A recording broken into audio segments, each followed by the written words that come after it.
Nauna nang humanga si Coach Tim Cone kay Bolbol at tila mas nadagdagan pa ito ng makaharap ng Barangay Ginebra ang grupo nitong TNT Tropang 5G.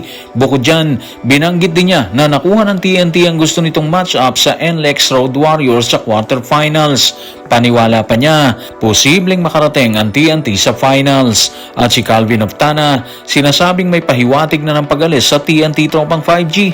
Tutukan po natin ang lahat ng yan, pero bago yan, pakisubscribe, like and share na lang muna para pareho tayong updated. Nagpahayag ng paghanga si Coach Tim Cone sa import ng TNT Tropang 5G na si Ball Manute Ball. Sa kabila umano ng mahigpit nilang depensa, kumamada pa rin ito ng 33 points. Dagdag pa niya, sobra umanong pinag-usapan si Ball Ball sa NBA sa panahong naglalaro pa ito. Kaya para sa kanya, karangalan ang makitang naglalaro siya sa PBA. Narito ang kanyang pahayag. Tutukan natin si Coach Tim sa report ni Paige Javier ng ABS-CBN News. Pakiramdam namin maganda naman ang naging depensa namin sa kanya pero nakascore pa rin siya ng 33 points. Parang nalimitahan lang namin siya ng 33 points. Sobrang puwersa niya sa laro kasi lalo na rito sa liga natin. Pinag-uusapan din siya ng husto sa NBA nung naglalaro pa siya doon. Excited ang lahat na panoorin siya maglaro. Nagkaroon kami ng pribilehiyo na mapanood siyang maglaro rito sa loob ng 12 games. At para sa akin, isang karangalan na nandito siya sa bansa. Isa talagang napakalaking hamon kapag nakakalaban mo siya. So malaki yung pinapakitang respeto ni Coach Tim dito kay Bolbol sa naging pahayag niyang yan. At sa totoo lang, bihira mong marinig kay Coach Tim na halos purihin ang gano'n ng isang import ng kalaban pagkatapos ng laro. Kahit natalo ng Barangay Ginebra ang TNT, malinaw na ramdam niya kung gaano kahirap bantayan si Bolbol sa loob ng court, di ba? Kapansin-pansin nga yung sinabi niya parang nalimitahan lang namin siya ng 33 points Ibig sabihin yan mga ka-playoffs, sa tingin nila, naging maganda na ang depensa nila pero kung umada pa rin si Bolbol ng ganun kalaki. At yun ang nakakatakot sa klase ng player na meron ng TNT sa ngayon.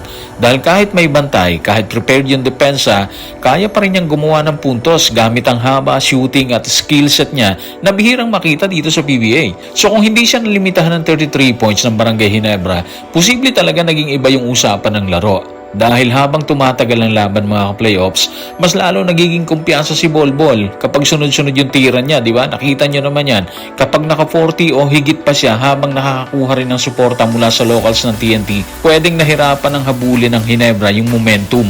Kaya malaking bagay din na kahit paano, napigilan nila ang ibang players ng TNT. At dito makikita kung bakit sinasabi ni Coach Tim na isang honor talaga na mapanood at makalaban si Bolbol dito sa bansa. Dahil hindi lang siya basta import na scorer Iba talaga yung impact niya sa laro at sa attention ng fans. Kada hawak niya ng bola, may excitement at kaba sa kalaban dahil alam mong kaya niyang baguhin ang takbo ng laro anumang oras. Mula kay Bolbol, napunta ang atensyon ni Coach Tim Cone sa koponan ng TNT. Ayon sa kanya, swak sa TNT ang laban sa NLEX.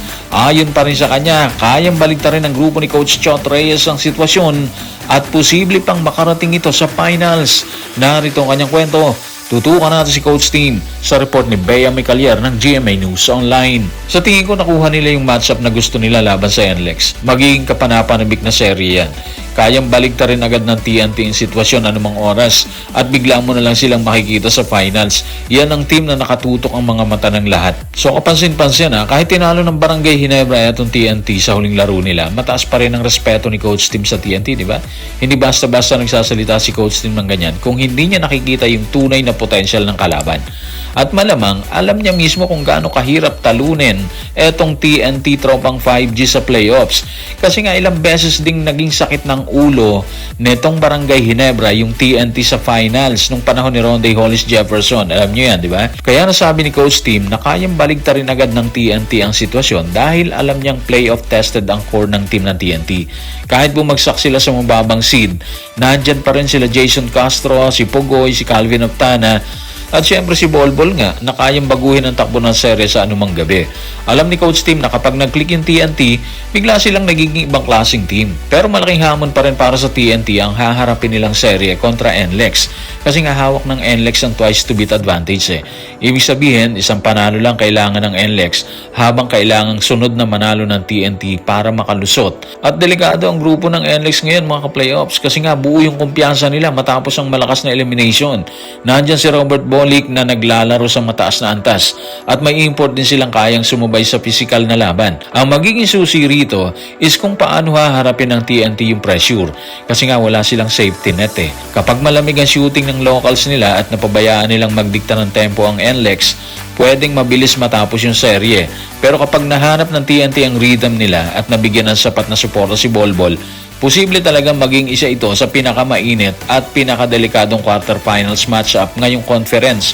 Kaya tama si Coach Tim, ito talaga yung seryeng nakatingin ng lahat. Samantala, nagdulot naman ng haka-haka naging pahayin Calvin Octana sa kanyang SOCMED account. Haka-haka na posible umanong senyales ng pamamaalam sa prangkisa ng TNT Tropang 5G. Narito ang kanyang pahayag. Tutukan natin ang pahayag ni Calvin sa kanyang official Instagram account. Nagpapasalamat sa bawat sandali, bawat aral at bawat laban sa court. Maraming salamat sa inyong lahat at sa aking TNT Tropang 5G family sa pagtulong hubugin ang aking paglalakbay at sa paniniwala sa akin mula pa sa simula. Tuloy ang pagsusumikap. Well, sinabi na kagad ni Calvin Octana na yung kanyang viral post is simpleng appreciation post lang yan para sa TNT Tropang 5G sa gitna ng lumalakas na usap-usapan na may alok siya mula sa KBL, di ba? Kaya kahit maraming fans ang nag-aalala at nag-iisip na parang pamamaalam niya na yan, malinaw sa paliwanag ng kanyang kampo na hindi yun indikasyon ng pag-alis. Sa totoo lang, normal na sa mga players ngayon ng ganitong klase ng post lalo na kapag nasa gitna ng matinding season at may naririnig na transfer rumors, di ba? Ang tono ng message niya is hindi goodbye kung hindi pasasalamat sa tiwala, sa development at sa kanyang paglalakbay dito sa TNT.